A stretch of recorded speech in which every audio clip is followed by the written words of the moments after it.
Good evening, ladies and gentlemen, and welcome to the second season of the NFL Review Show presented by LURCH Entertainment. I'm your host, Sean Jones, and I look forward to bringing you 17 weeks of exciting NFL action. So sit back, relax, and enjoy the show. We begin from Lambeau Field, where the Green Bay Packers welcomed in the New Orleans Saints. This game sure did not disappoint on entertainment value, as both quarterbacks were wheeling and dealing. But in the end, it was the Packers defense stopping Mark Ingram on a 4th and 1 on the goal line that sealed the victory for the Packers as they defeated the Saints 42-34. Packers improved to 1-0, while the Saints fall to 0-1.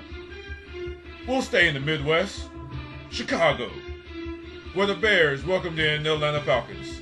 And folks, the Bears woke up from their hibernation this offseason, and that defense was devastating, holding the Falcons to just 12 points as they prevailed 30-12. We'll kick it up to Ohio, where the Cleveland Browns welcomed in the Cincinnati Bengals. The Bengals were coming in amid offseason turmoil as their quarterback last year, Carson Palmer, retired, and Andy Dalton welcomed into the starting job. And somehow they were able to get it done against the Browns, defeating the Browns 27-17. Bengals improved to 1-0, Browns fall to 0-1.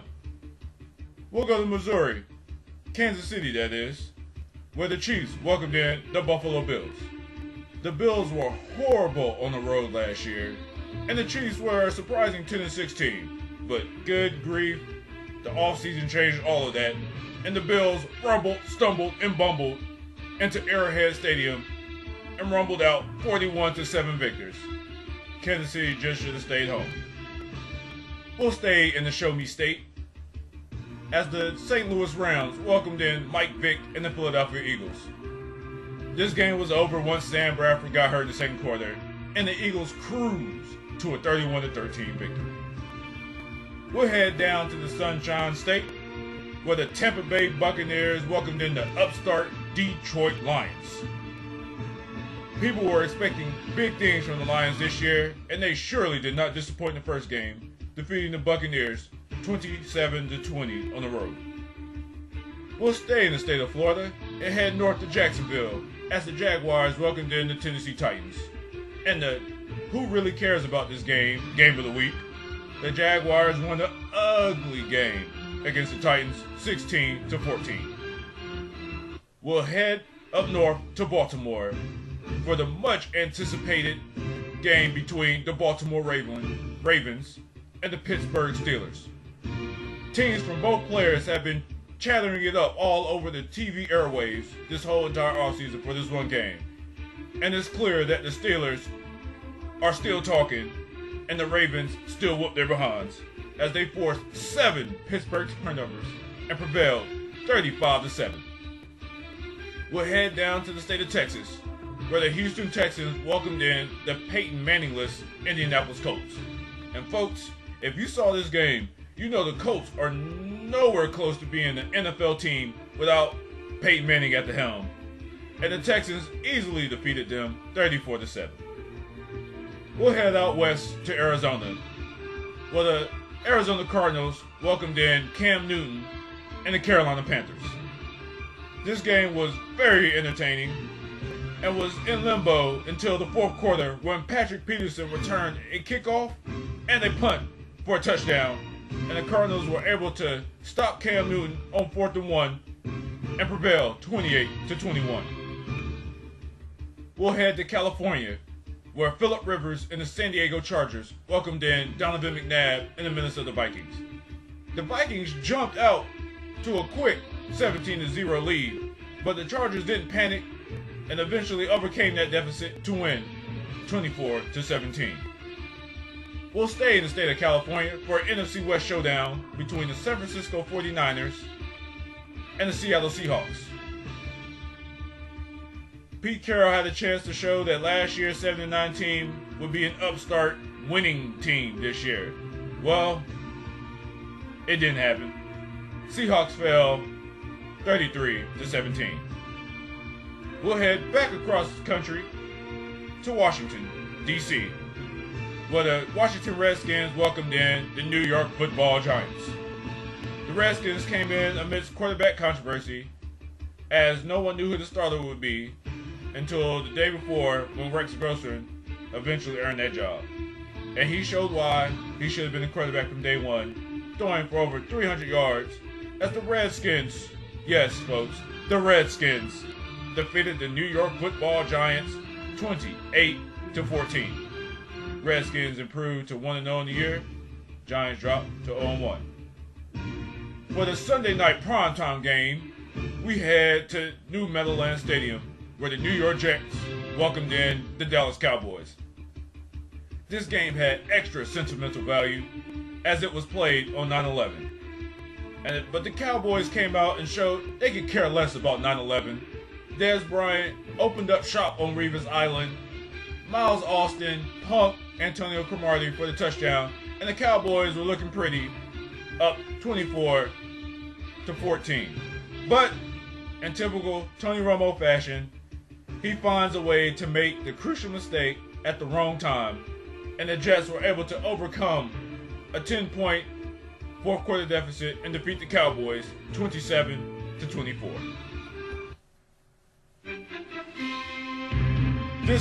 This week, Monday Night Football gave us two exciting football games. First, from the state of Florida, the Miami Dolphins welcomed in the New England Patriots. And folks, somebody must have put Tom Brady on all Madden mode already, because that man was dealing for over 500 yards and 4 touchdowns, including a 99-yard bomb to Wes Welker, as the Patriots defeated the Dolphins 38-24. In the second Monday night game of the season, the Denver Broncos welcomed in the Oakland Raiders. And Denver was amid some quarterback controversy this offseason, as people didn't know whether it was going to be Kyle Orton or Jesus himself, Tim Tebow, starting at quarterback. John Fox and John Elway decided to go with Kyle Orton, and Jesus, the man upstairs, did not approve.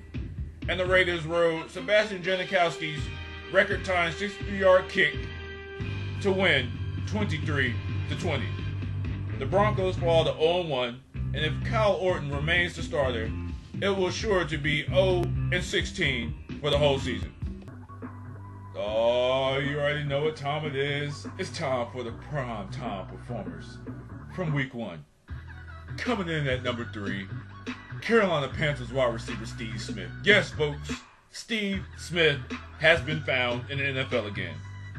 He welcomed in Cam Newton with 8 receptions for 178 yards and 2 touchdowns. I have not seen Steve celebrate that hard for a touchdown since the Panthers' glory years in the mid to late 2000s. At number 2, Eagles running back LaShawn McCoy. He is proving once again that the Eagles made a great decision in releasing Brian Westbrook a couple of years ago, because he's basically doing the same thing Westbrook did for the Eagles for many years. He had 15 carries for 122 yards and a touchdown. But number 1, and if you watch any of that game Monday night, you know it could be none other than Tom Brady. Man, I thought it was a lockout this season, but apparently the Patriots weren't affected by the lockout. And Tom Brady just toyed with the Dolphins secondary as he went 32 for 48 for 517 yards and 4 touchdowns. And now it's time for the power rankings from week 1. At number 10, we have the Houston Texans. Number 9, Phillip Rivers and the San Diego Chargers. At number 8, the Pittsburgh Steelers. Number 7, the Chicago Bears. At number 6, the New Orleans Saints. At number 5, the New York Jets. At number 4, Ray and the boys and the Baltimore Ravens. At number 3, the Philadelphia Eagles. And at number 2, the New England Patriots. And your number 1 team in the power rankings from week 1, the Green Bay Packers. Folks, Aaron Rodgers is still carrying that championship belt with his tremendous quartet of receivers, and their offense looks virtually unstoppable. I look for great things from the Packers all year. Well, it's that time of the show where we turn our attention away from the NFL to talk about things going on in everyday life. As I'm sure everyone on campus has noticed, the new construction of both the game and the football stadium and the practice fields. And we always ask, why can't Charlotte move that fast for everything else? There are potholes in the road, took months to get fixed. They called themselves redoing the tennis courts last year, messed that all up, and have to redo them again. But, oh man, the football team coming on campus, doggone practice field got lights already. Put up lights in 2 weeks. Where they do that at on campus? They take our thousands of dollars of tuition money to funnel it into a football team that's not even on campus, but yet their facilities are already in place, and we are struggling, us normal UNCC students, in everyday activities. I don't get that. Like, they raised such a big saying about having this new parking deck on the north side of campus. What for?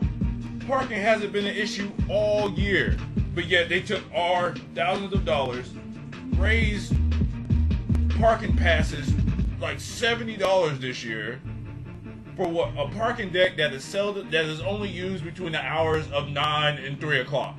Because if you come to the north side at nighttime, you will still find a parking space in the Ray plot. I don't get it, folks. It just blows my mind.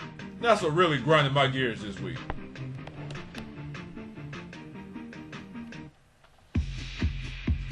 Well, I hope you have enjoyed this first installment of the NFL Review Show. And next week, it will be even more jam-packed as we anticipate having in-studio guests for the first time.